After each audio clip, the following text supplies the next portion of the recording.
Buenas tardes, ya son tardes, creo. Bueno, a nosotros nos toca presentar la mesa de, ¿cómo se dice? Para una, aquí está, caracterización de la población de 1930 y una propuesta de estratificación social. Es a través de una muestra del 10% del censo de 1930, vamos a crear una base del censo, porque nos van a explicar seguramente por qué no tenemos la base total del censo de 1930, ¿no? Entonces, y a partir de esa base de datos va a haber una propuesta de estratificación social. No sé hasta ahorita hasta qué punto está la investigación, si ya está al 100% o todavía tenemos un avance. Se terminó, entonces vamos a ver los resultados finales de la investigación. Esta investigación la va a presentar el doctor Francisco José Zamudio Sánchez, el doctor José Eliud Silva Urrieta y la maestra Roxana Ivette Arana Ovalle. Voy a darles un perfil muy rápido de cada uno de los participantes. El doctor Zamudio es doctor con mayor en estadística de la Universidad Estatal de Iowa, profesor e investigador de la Universidad Autónoma de Chapingo, coordinador de la licenciatura en Estadística de la Universidad Autónoma de Chapingo y coordinador de la línea de Estadísticas Sociales, cuyos resultados se pueden ver en la página de Chapingo. Miembro del SNIEC nivel 2. José Eliud Silva Urrieta es doctor en Estadística por la Universidad Carlos III de Madrid, maestro en Demografía del Colegio de México, investigador del Centro de Investigación de Estadística y Matemáticas Aplicadas de la Escuela de Actuaría de la Universidad Anáhuac y miembro del Sistema Nacional de Investigadores, el SNIEC. La maestra Roxana Arana Ovalle es maestra por el Colegio de Posgraduados, investigadora en el Grupo de Estadística Social de la Universidad Autónoma de Chapingo, enfocada en el diseño de muestreo y construcción de indicadores sociales. Coordinadora del proyecto que nos van a presentar y ha participado como investigadora en proyectos para los fondos sectoriales de INMujeres, CEP e INEGI. Sin más preámbulos, le damos la palabra. Muy bien, sí me escuchan, ¿verdad? Buenas tardes. ¿Podríamos iniciar la presentación, por favor?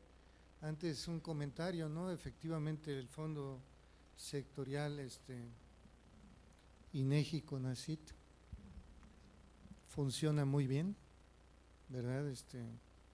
Los que hemos tenido oportunidad de trabajar con otros fondos, se nota una diferencia, ¿verdad? La compañera Mireya Serrano nos exige mucho y entonces es complicado el asunto, pero muy bueno. Los resultados que les vamos a presentar en esta ocasión están ahí escritos: una caracterización de la población de 1930 y una propuesta de estratificación social. Si pasamos a la siguiente lámina, ¿verdad? Algunos antecedentes fueron el tema de la investigación, está descrita: muestreo probabilístico para la recuperación de los microdatos del Censo General de 1930, levantado por el Departamento de Estadística Nacional de aquel entonces, ¿verdad? Y el objetivo era recuperar una muestra del 10% de los microdatos del censo. Ya antes había habido un ejercicio en donde se levantó un 1% por el doctor Robert McKay de la Universidad de Minnesota, quien fue el que dio la recomendación para ir a hacer la recuperación de una muestra del 10%. El desarrollo más o menos de la investigación estuvo dada por una digitalización de las boletas originales en el Archivo General de la Nación, que no era posible retirarlas, ¿verdad? Se estuvieron tomando fotografías para digitalizarlas. Se desarrolló una plataforma en la red, ¿verdad?, en donde a las personas que participaban en la captura de esas boletas se les proporcionaban las formas digitales, ¿verdad?, de las boletas, y ahí mismo se hacía la captura.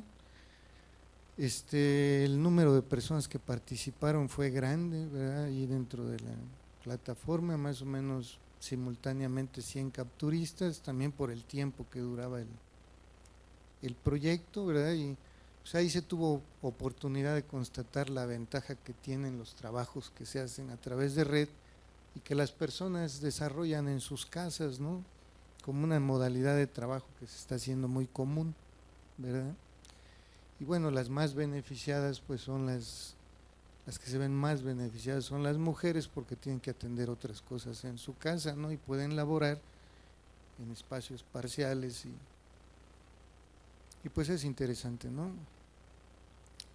Estos son los dos productos que les vamos a presentar el día de hoy y pasaríamos a la primera. Bueno, ahí hay simplemente como una cuestión meramente anecdótica, ¿verdad? De las boletas en el archivo general que tuvieron su complicación porque a veces las fotos no eran de muy buena calidad, había que volver a ir por ellas y algunas de ellas tuvieron que ser capturadas directamente en el archivo, ¿verdad? Entonces pasaríamos a los primeros resultados, que es esta descripción, ¿no?, de la población en 1930.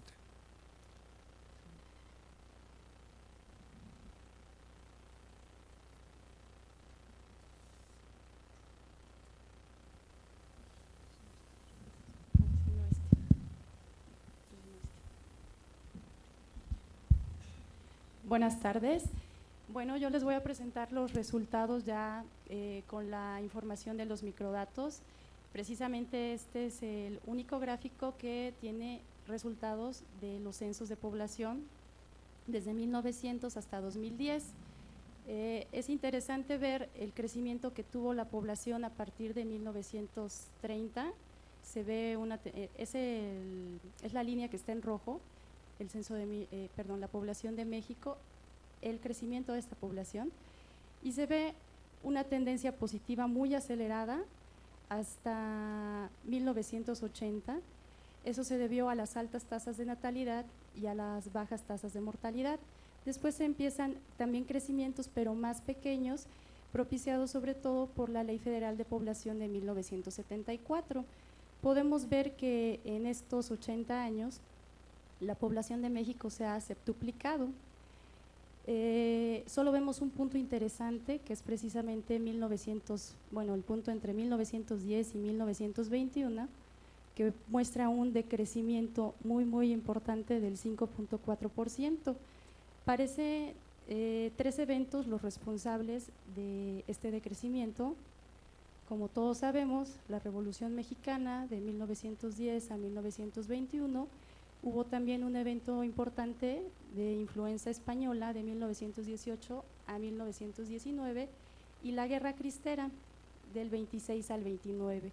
Ahora sí que este periodo estuvo plagado de eventos trágicos para el país, ¿no? Eso se puede ver que afectó en la estructura de la población. Ahí se presenta el gráfico, la pirámide poblacional de 1930, ya con los microdatos.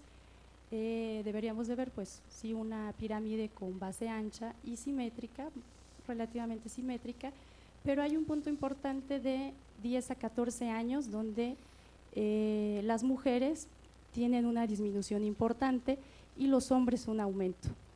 Más allá en el rango de 60 a 64 años, la pirámide se ensancha con relación al rango anterior, y ese también es un punto muy importante. Los microdatos nos ayudarán a hacer análisis más profundos acerca de los impactos de estos 3 eventos en la población mexicana, pero bueno, eso ya es un análisis mucho más complejo.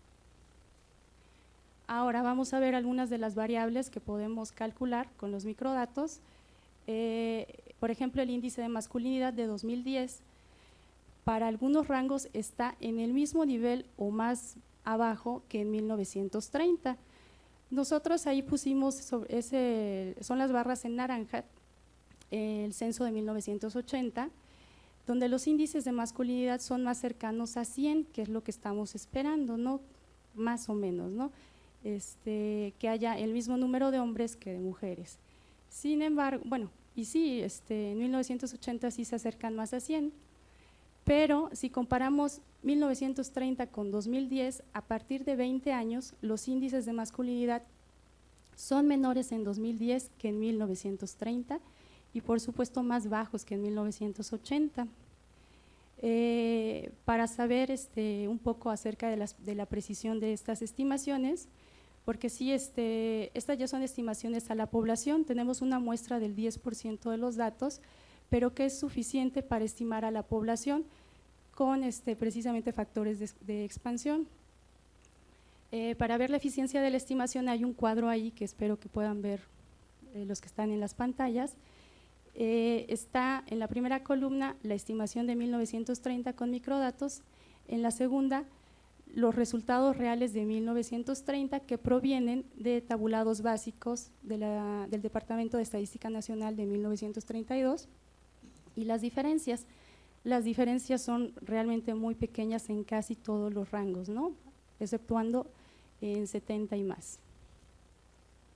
Pues esto nos habla un poco de una situación crítica para los hombres actuales, porque pues están muy chiquitos esos índices de masculinidad y quizá más crítica para las mujeres.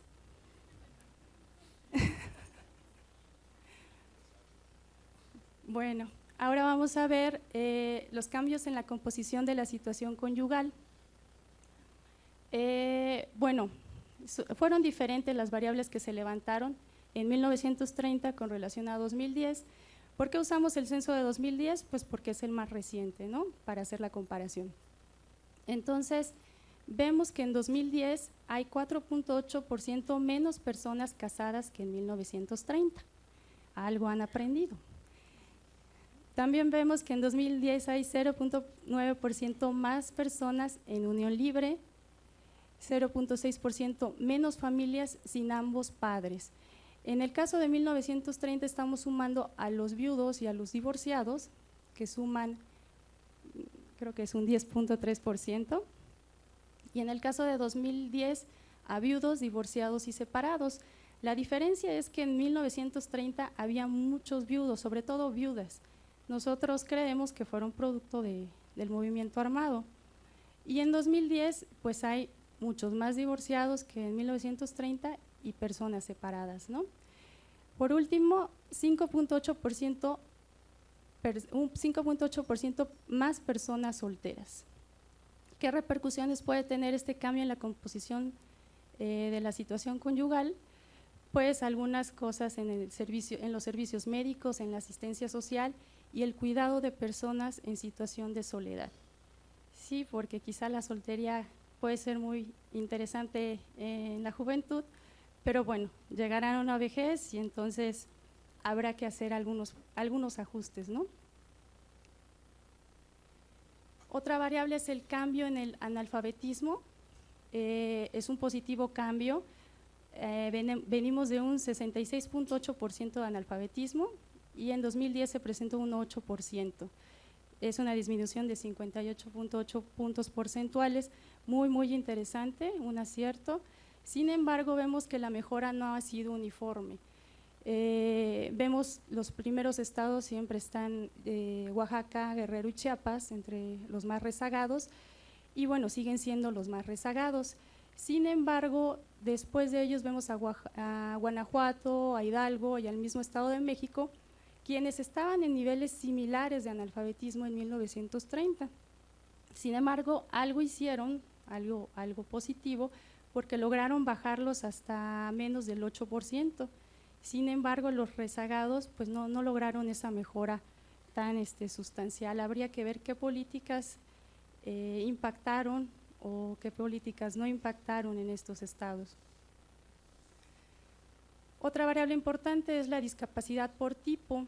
El indicador se desplazó de 0.72% en 1930 a 5.1% en 2010. Es decir, aumentó mucho. Esto se debe sobre todo, bueno, siguen siendo las discapacidades para caminar y moverse, las que ocupan el primer lugar, y también la de ver. Esto se debe a un proceso de envejecimiento de la población.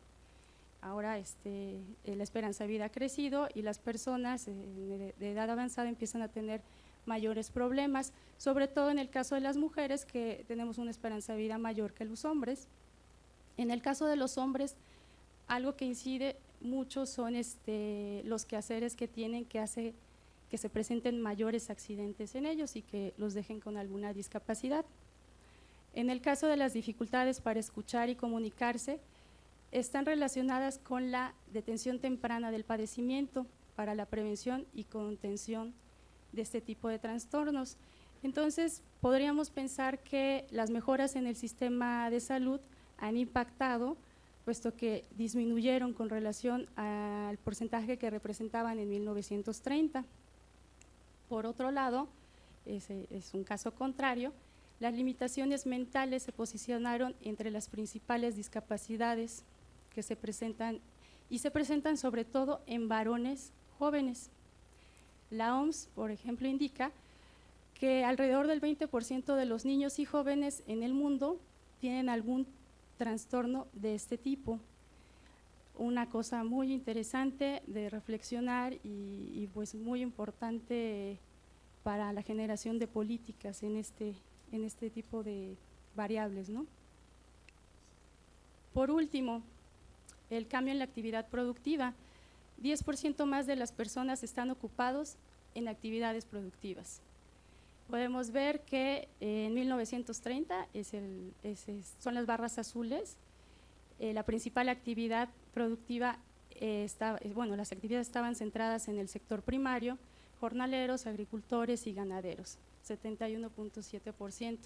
Actualmente en estas actividades están ocupados solo el 13.1%. En el caso del sector secundario, los oficios que se presentaron más frecuentemente fueron molenderos, obreros y carpinteros, representando el 10.6% de la población. En 2010 fueron sobre todo actividades relacionadas con la minería y la construcción, con un 24%. Y bueno, el cambio más significativo es el sector terciario, que se desplazó de 13.6% a 62.3%. Las actividades que se realizaban en 1930 eran comerciante, empleado y mecánico, y en 2010 están relacionadas con la manufactura, el comercio y el sector inmobiliario. Esto habla de una economía más desarrollada que se está desplazando hacia el sector de servicios. Otra cosa que ha influido es el incremento de personas en edad productiva. Sabemos que ahorita más del 50% de la población mexicana está en este rango de edad, lo que representa un bono demográfico y que bueno, parece que se está aprovechando. Y otra cosa muy importante fue la incorporación de las mujeres a actividades productivas, del 7% en 1930 a 33% en 2010. Ahora vamos a ver lo de la estratificación social. Para construir una estratificación estuvimos intentando muchas cosas y manejar una base de 1.5 millones de registros nos ocasionó una serie de problemas que finalmente nos condujeron a tratar de construir un índice, ¿verdad?, que es una mezcla de métodos directos con métodos indirectos, o sea, objetivos y subjetivos, que pues a manera de broma, no sé si entre más complejos sean más subjetivos y entre más simples sean más objetivos, o si lo objetivo y lo subjetivo finalmente se pueda valorar teniendo los resultados y viendo si se apegan a la realidad, ¿verdad? Entonces hicimos una propuesta de la población de acuerdo a características sociales similares. La idea es, en el índice social, capturar algunas de las variables, ¿no?, sociales y económicas. No había, se podría considerar como económica el sector en el que trabajaban las personas, pero bueno, El índice fue hecho para la familia, ¿verdad? Y pasamos a la siguiente, por favor. Estuvimos considerando varios métodos, ¿verdad?, para esa estratificación. Finalmente seleccionamos este método que les he comentado, ¿verdad? Podemos pasar a la siguiente. Las variables que se utilizaron en este índice, el índice es muy parecido a cómo se construye pobreza, marginación, desarrollo humano, ¿verdad?, todos ellos. Pero las variables que nosotros pudimos recuperar del censo de 1930 y que pensamos que eran importantes, ¿no?, era la alfabetización, ¿verdad?, la edad promedio de la familia, consideramos que es importante, ¿verdad?, en las opciones que puedan tener de desarrollo, de ingreso y todo ello, ¿verdad? El indicador de dependencia de la familia, el número de personas que son menores 14 y que son mayores de 65, entre el número de personas que están entre 15 y 64 años, ¿verdad?, 15 y 65 años, que también consideramos importante pues para ver la fuerza que tiene una familia. El indicador de alfabetismo, que ya lo consideramos, el de ocupación, ¿verdad?, que era dónde estaban ocupadas las personas que estaban en la edad productiva, y también un índice, un indicador de bienes raíces. El indicador del sector de ocupación fue un indicador que lo transformamos en una media ponderada, porque varios de las personas en la familia podían pertenecer a diversos o a distintos sectores en la economía. Los ponderamos por la proporción del Producto Interno Bruto, ¿verdad?, de cada uno de los sectores en 1930, ¿verdad? Y en el caso del indicador de los bienes raíces, consideramos si tenían algún bien raíz en la ciudad, en el campo, en ambos, o no tenían. Y también utilizamos una transformación ahí, porque tomamos el complemento a uno de la proporción de las personas que tenían una propiedad en estas categorías que ya les dije, o sea, la proporción que tenían en el campo. El complemento a uno lo consideramos el ponderador que le dábamos a la familia, ¿verdad?, si es que tenía un bien raíz en el campo, y así enseguida con las otras características. Podemos continuar. Y una vez que obtuvimos esos índices y esos indicadores de las variables comentadas, es donde incorporamos un proceso jerárquico analítico que no deja de ser un método subjetivo, ¿verdad?, porque hay que hacer juicios por pares y finalmente la opinión de las personas que participan en ese proceso, pues determinan los pesos que se le va a dar a cada variable en el índice, ¿verdad? Y después del proceso, los pesos que se le dieron a cada una de las variables aparecen en la parte inferior derecha, ¿verdad? El alfabetismo con punto 24, la dependencia con punto 05, la ocupación con punto 14, el sector de ocupación con punto 24, los bienes raíces con punto 24 y el último es la edad promedio con punto 10, ¿verdad? Y esos fueron las partes como se constituyó, ¿no?, el índice. Y tenemos ahí ya los resultados, ¿verdad? Nosotros hicimos una escala, de hecho son dos escalas, yo les voy a mencionar la última, y consideramos como estrato bajo, ¿verdad?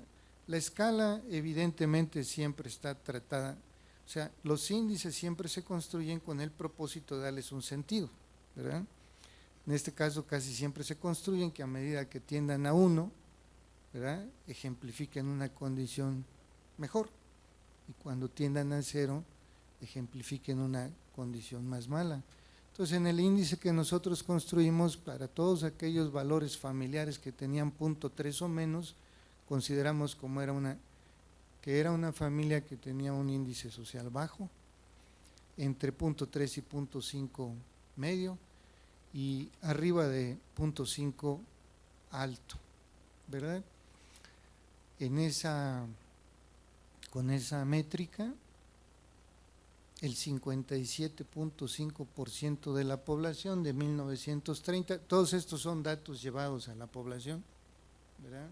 Todos son llevados a la población, estaba en un estrato bajo, ¿verdad?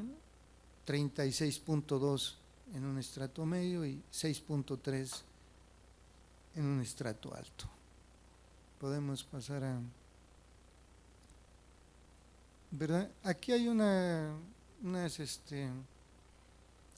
asociaciones entre características sociales y los valores que tomó el índice, ¿verdad? Por ejemplo, la población económicamente activa, podemos ver que cuando se está en el índice bajo, solamente el 33.6% de las personas, ¿verdad?, eran población económicamente activa, y a medida que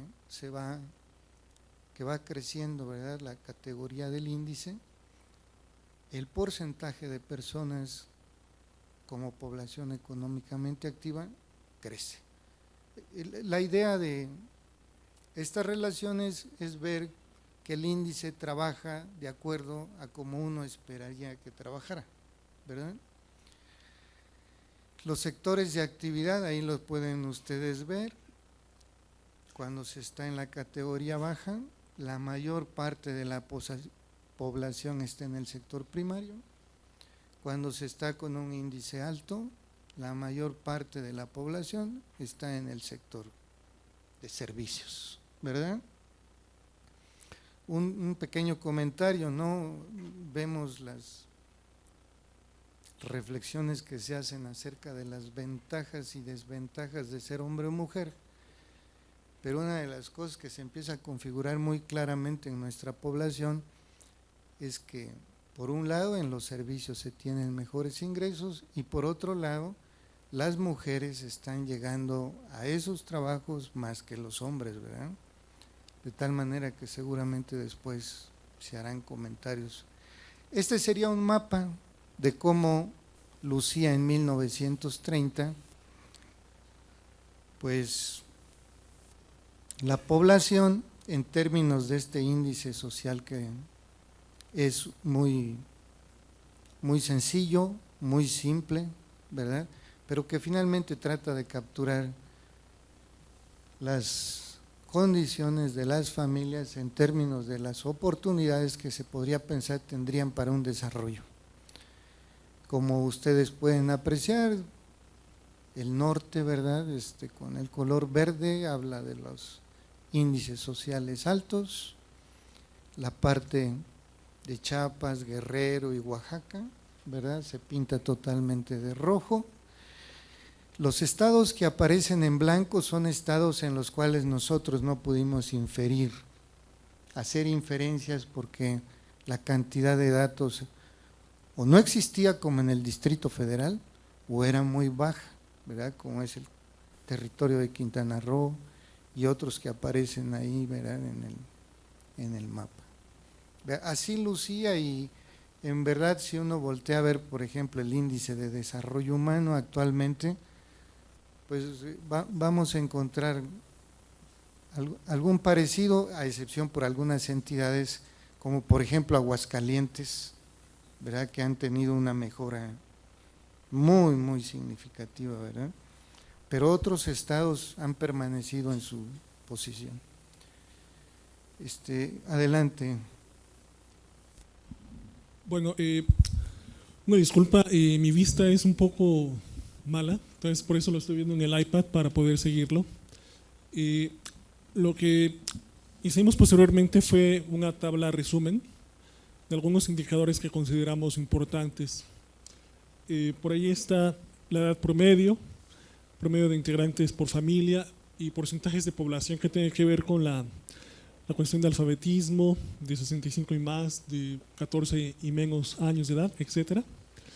Entonces, bueno, lo que quisimos hacer en esta parte es caracterizar con base en los estratos ya definidos con este método, cómo identificar a esos estratos con base a esas variables.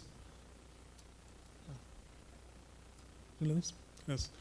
Bueno, lo primero que se hizo fueron estas cómicas caritas, son caras de Chernoff, del año 73, propuestas por el autor Chernoff. Y básicamente lo que se hace en este tipo de gráficos es a cada unidad, que es nuestro estrato, desde muy bajo, medio bajo hasta alto, vamos a asociarle rasgos faciales con características sociodemográficas. Por ejemplo, si nos fijamos en la parte de la sonrisa, podemos notar aquí que esto se asocia con la escolaridad, es decir, a mayor sonrisa de la cara, de cada una de las caras, pues hay más escolaridad en cada uno de los estratos, ¿no? Entonces vemos cómo gradualmente, si nos fijamos de manera horizontal ¿cómo sería ustedes? De izquierda a derecha, son caras serias, y la última es la más sonriente, ¿no? Entonces quiere decir que en el estrato más alto es donde la escolaridad era más alta, ¿ok? Podemos ver ciertas similitudes, por ejemplo, en el nivel bajo y muy bajo, en cuanto a la cara, ¿no?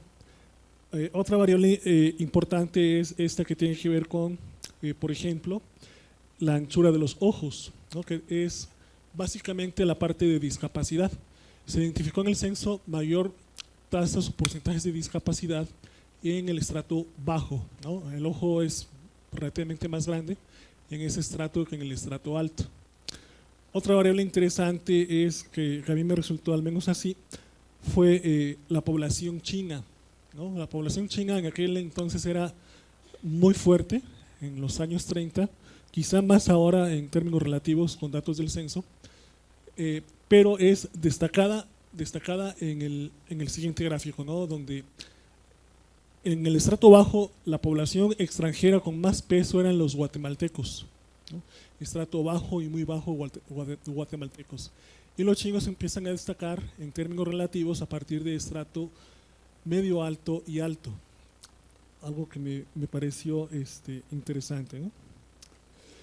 Y bueno, si pasamos a la otra gráfica, que también es otra gráfica multivariada, estas gráficas fueron elaboradas en el software que se llama R. Aquí tenemos una especie de pastel a la extrema derecha, a la extrema inferior derecha, en el cual tenemos en cada uno de los colores una variable, ¿no? Aquí fueron variables seleccionadas, no todas. ¿Por qué? Porque pues sí pesa la escala, ¿no? Si tienes números muy altos, pues sí se dibuja por completo cada uno de los respectivos radios, ¿no? Entonces aquí lo mismo, son 5 gráficas de radiales, y podemos comparar, por ejemplo, como la parte gris, que es la población que está en el sector primario, pues es mucho más alta en los estratos más precarios, por así decirlo. Y nuevamente estaba acerca de la población, y bueno, esta variable de alfabetismo, otra vez más alta en el estrato más alto. Y la unión es decir, estar casado en unión libre, etcétera, si ustedes se dan cuenta, es más alta en estratos más bajos, ¿no? Y cómo se va haciendo en estrato medio alto y alto, pues casi se va reduciendo de manera dramática, ¿no? Esa parte de la unión de las personas. Lo mismo ocurre con la parte de escolaridad, más alta en estratos más altos.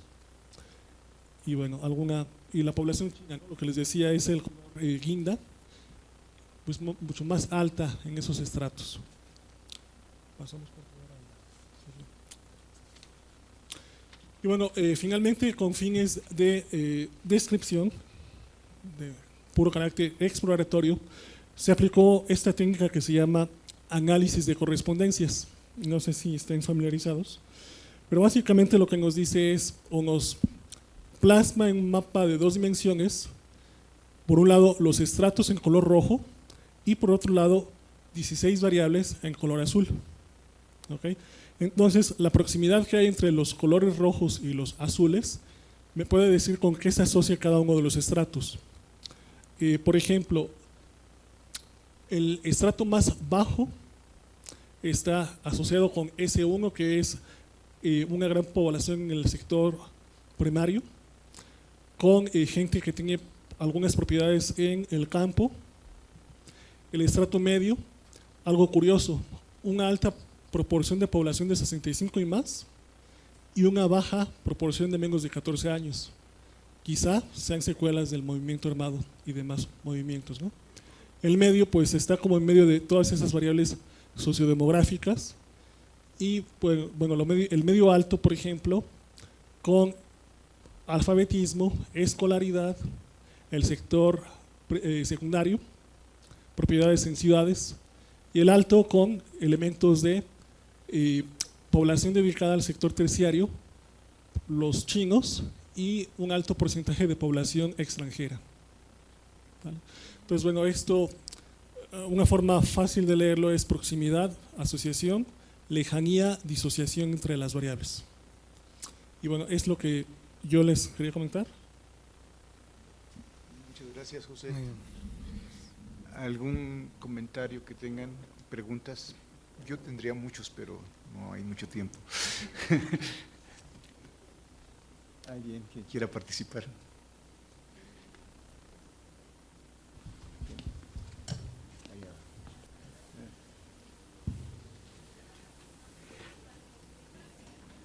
Tengo una pregunta a la maestra. Aquí tengo su nombre, la maestra Roxana. Recientemente se ha retomado estos estudios de esa época, de esa década de 1920-1930, por todos los festejos que se están dando en nuestro país. Viene el aniversario del centenario de la Constitución de 1917. Y yo quisiera saber si ustedes están pensando entrar en estos microdatos para hacer más evaluaciones sobre cuáles eran estos factores que crearon pues esta baja en la densidad de la población aquí en México. Si está pensando retomarlo y continuar. Y en el caso del doctor Zamudio, me llamó mucho la atención el mapa donde se sigue reflejando ese tipo de estratificación con lo que sucede en la actualidad. Entonces, no ha habido un avance de acuerdo a estos análisis estadísticos. Podríamos decir que se ha mantenido esta situación hasta nuestros días. Quisiera pues su comentario.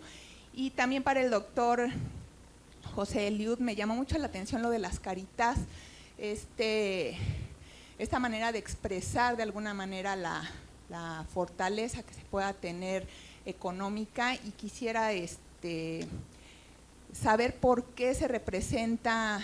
A veces la pobreza la representamos siempre como mayor debilidad y las caritas pues generalmente son más grandes que en el sector alto. Entonces quisiera también su opinión sobre este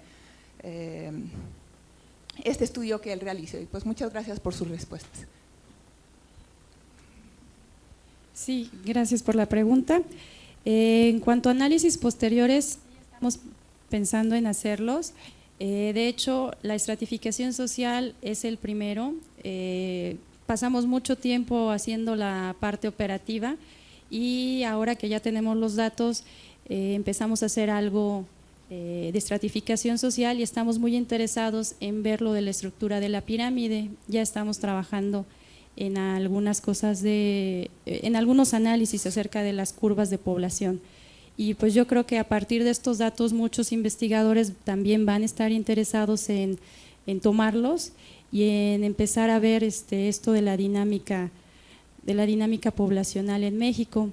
Es importante también decir que el doctor Robert McKay, que estuvo con nosotros trabajando, que nos estuvo apoyando en algunas observaciones, está interesado en también compartir la base en el NAP, que es el North Atlantic Population Project, donde participan alrededor de 8 universidades del mundo, de Estados Unidos, Canadá, Noruega, etcétera.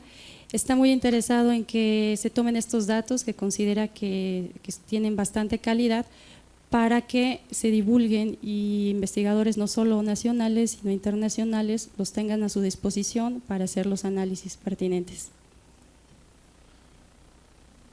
Sí, ha sido consideración de muchos investigadores ver el impacto, ¿no?, de esos 3 eventos ocurridos de 1910 a 1930, en tratar de discriminar, ¿no? Hablan entre 1 y 3 millones de personas que fueron afectadas, y pues ver cuántas fueron afectadas por la revolución, cuántas por la influenza, cuántas por la guerra cristera, y todavía más interesante, ¿verdad?, preguntas de cómo hubiera sido nuestro desarrollo si no se hubiesen presentado esas tasas, ¿no?, decrecientes en la población. En relación a la pregunta de el comentario que hice, que el mapa de colores o de calor, ¿verdad?, sigue presentando en muchas partes de la República Mexicana una condición muy parecida, a excepción por algunos estados, ¿verdad? El más notorio del año 1900 al 2000 es Aguascalientes, ¿verdad? Es el más notorio. Pues parece ser que el gran problema del desarrollo en los estados pues es la inequidad con la que se distribuyen, ¿verdad?, los bienes y servicios, y como que no se ha encontrado una manera de no quitarle o no restarle, ¿no?, esa dinámica que ha impuesto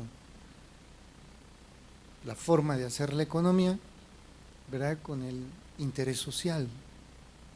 Y entonces pues hemos mejorado en alfabetización, hemos mejorado en ingreso, hemos mejorado en salud, hemos mejorado en muchísimas cosas, pero en lo que no hemos podido mejorar muy bien es en la distribución equitativa de los bienes y servicios, ¿verdad? Y no es un discurso socialista ni marxista, sino simplemente así es, ¿no?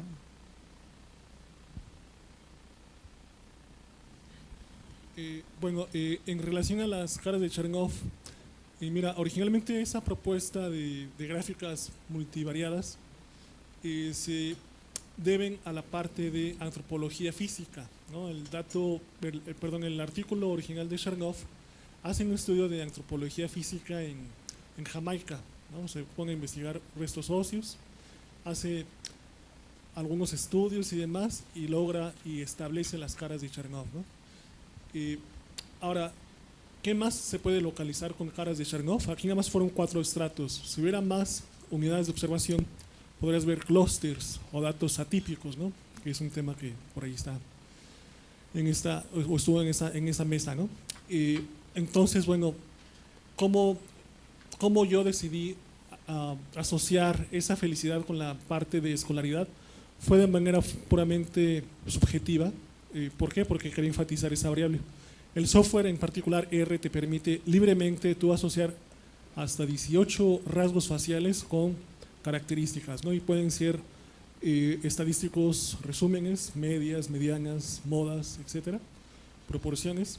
Y tú, con base en lo que desees enfatizar, puedes libremente manipularlo, ¿no?, para enfatizar algún rasgo. Buenas tardes. Gracias. Quisiera preguntar si los resultados, es decir, los microdatos, estarán disponibles para el público general, y también si todas las variables o toda la información que pudieron recuperar de microdatos es representativa por entidad federativa. Gracias. Bueno, en cuanto a la publicación de la base, es propiedad del INEGI y ellos son quienes deciden si la ponen en el portal. Nosotros hemos hecho la recomendación y de hecho hemos usado la metodología de INEGI.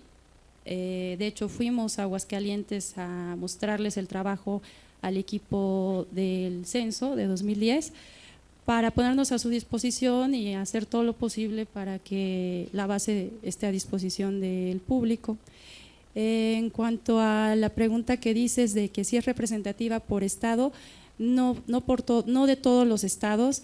se perdieron alrededor de 200 municipios y bueno, entre ellos todo el Distrito Federal. Entonces, por ejemplo, el Distrito Federal no se puede estimar y son 6 los estados que tampoco se pueden estimar. Sin embargo, de los 2.000 municipios sí se pueden hacer estimaciones confiables.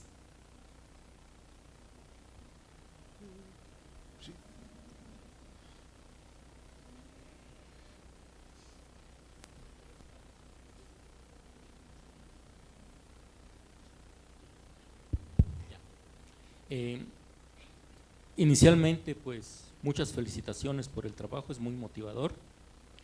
Mi interrogante va en el contexto de la población económicamente activa.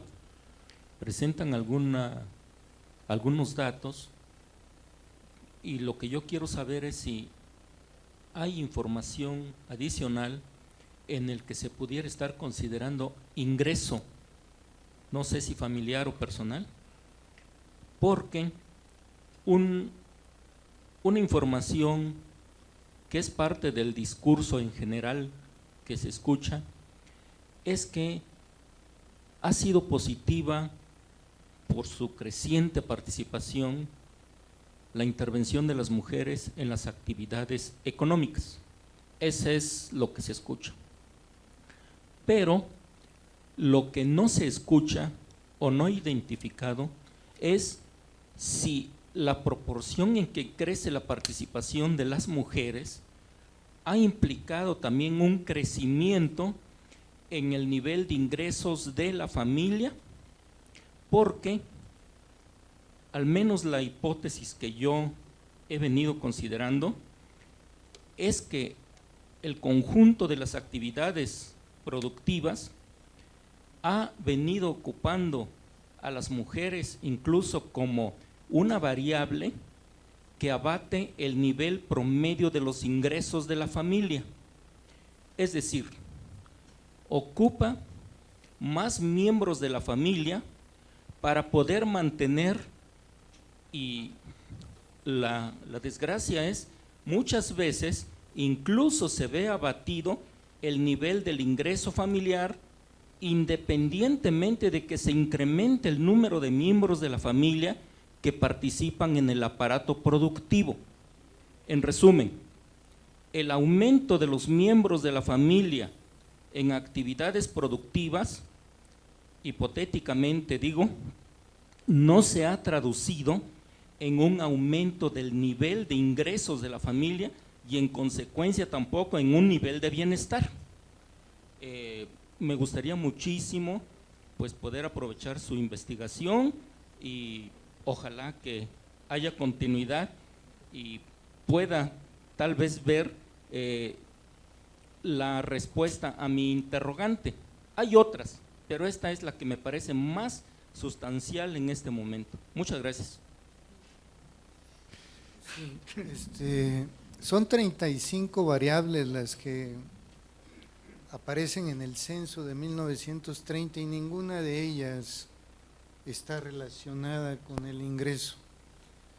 Pero la hipótesis, si la traemos a tiempo presente y vemos, por ejemplo, no es enteramente equivalente a lo que pregunta, pero hay alguna asociación.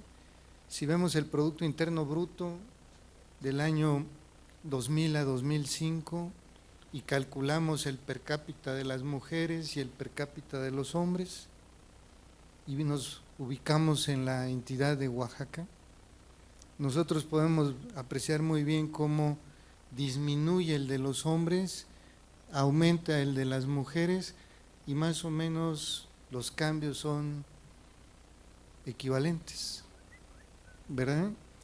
Claro que no es contestar la pregunta porque aquí no estamos refiriendo al Producto Interno Bruto per cápita, pero siempre se ha tomado como un proxy del ingreso, aunque no lo sea, ¿no? Pero así se ha manejado. Es lo que le podríamos comentar, pero en el 30 no hay variables de ingreso que nos puedan ayudar. Bueno, yo creo que damos por concluida la sesión. Hay mucho todavía por hacer. Es una base de datos muy rica que seguramente va a estar disponible para que ahondemos en estas investigaciones. O sea, como les decía, después de ver la presentación yo tendría muchas preguntas que hacerles que después se las haré y sugerencias igual, ¿no? Ok.